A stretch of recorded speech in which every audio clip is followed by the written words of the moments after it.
you come in and you say, hey, actually, what you don't know is you don't have to use flour. There's this hidden tip that Sacagawea used when she was on the Oregon Trail. I know that doesn't even make sense. Okay, I'm pretty sure she was on the Louisiana Purchase or whatever it is. And she used to use bird feathers. Okay, analogy's falling apart, bear with me. And then she used 1 egg, 5 carrots, etc. You are going to stand out. You're going to stand out and you're going to provide value. Okay? Let's break this down for a fitness niche. You guys might have seen this. There was this guy who went mega viral for teaching people how to do a push-up. And all he did was that he just like rolled his elbows in and then just started doing push-ups. Or like he showed one simple adjustment. And it was this extremely common thing. Everyone thought they knew how to do a push-up. And he counter-positioned the angle, okay, the perspective he had on push-ups. And it was something like, I was today's year old when I realized if I just twist my elbows in, I'm going to actually activate my chest instead of my back, okay? It was valuable, and it was a counter position.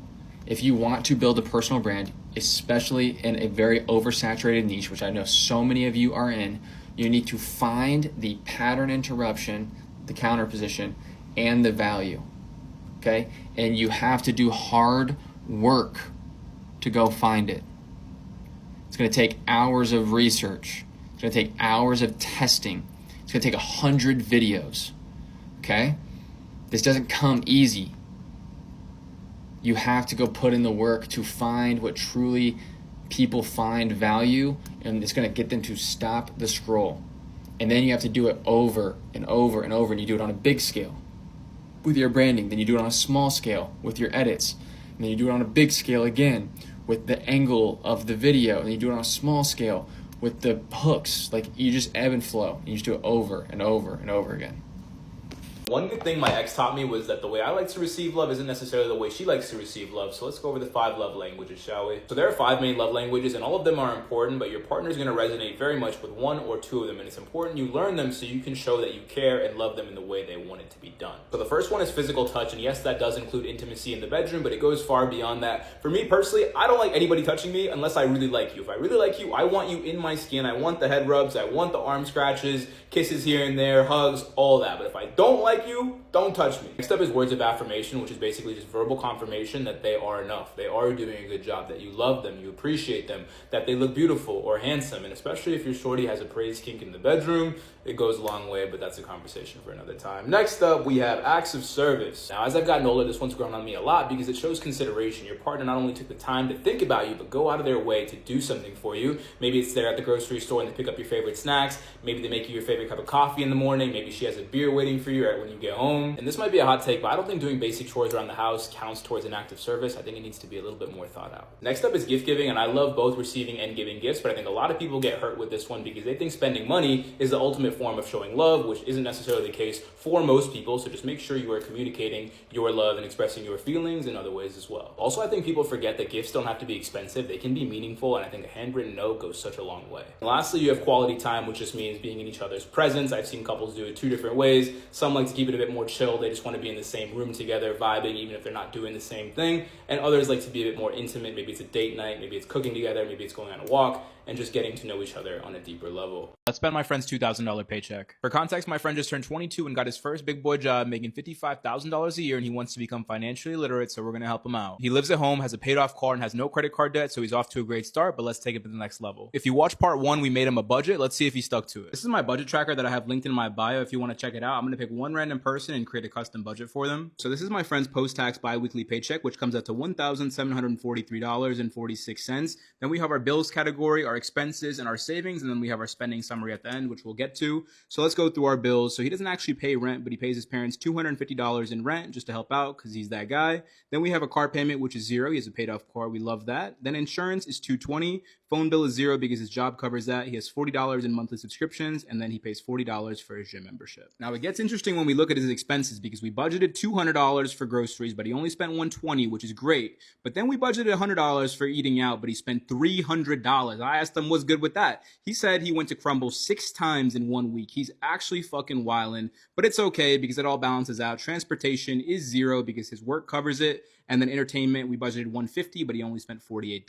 I'm still struggling with the fact that he went to Crumble 6 times in 1 week. Now at the bottom, you'll see the total. So he spent $550 on his fixed expenses. He spent $468 on his variable expenses, which leaves him $725.46, all of which we are going to put in his emergency fund. That brings his total emergency fund to $1,468.92, all of which is being kept in a high yield savings account. Over the next few weeks, the goal is to get his emergency fund to $5,000, and then we're going to start investing. That's where the fun begins: ETFs, stocks, crypto, and more. Peace. I can't stand people that gatekeep, and the number one question I get on all my videos is, Rye, where'd you get your jewelry from? So today I'm going to show you, but I want to preface it by saying I didn't grow up with a lot of money, and I worked my ass off for years to have a collection like this, which I'm so grateful for. Starting off with all the pieces that are on my body that I never take off. First off, we have the Cartier nail ring, which I love so much. It never comes off my hand. Then moving on to the bracelet stock. This is a Madison chain from David Yurman. And then this was gifted to me, so I'm not 100% sure where it's from, but I always wear these two. I'm thinking about getting the third or a fourth, but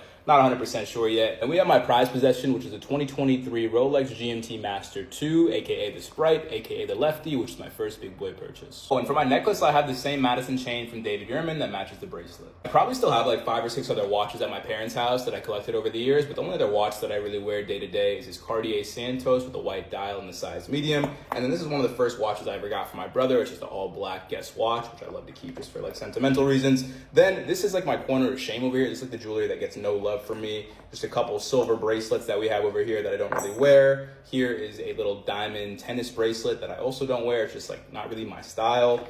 Then I don't wear gold anymore. I used to wear gold for like a year or two, but like gold is just not my color. I don't know why I bought this, but it's a little lion because I'm a Leo. Shout out to my Leos.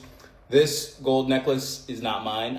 It just appeared one day. So someone left it here and it still remains here.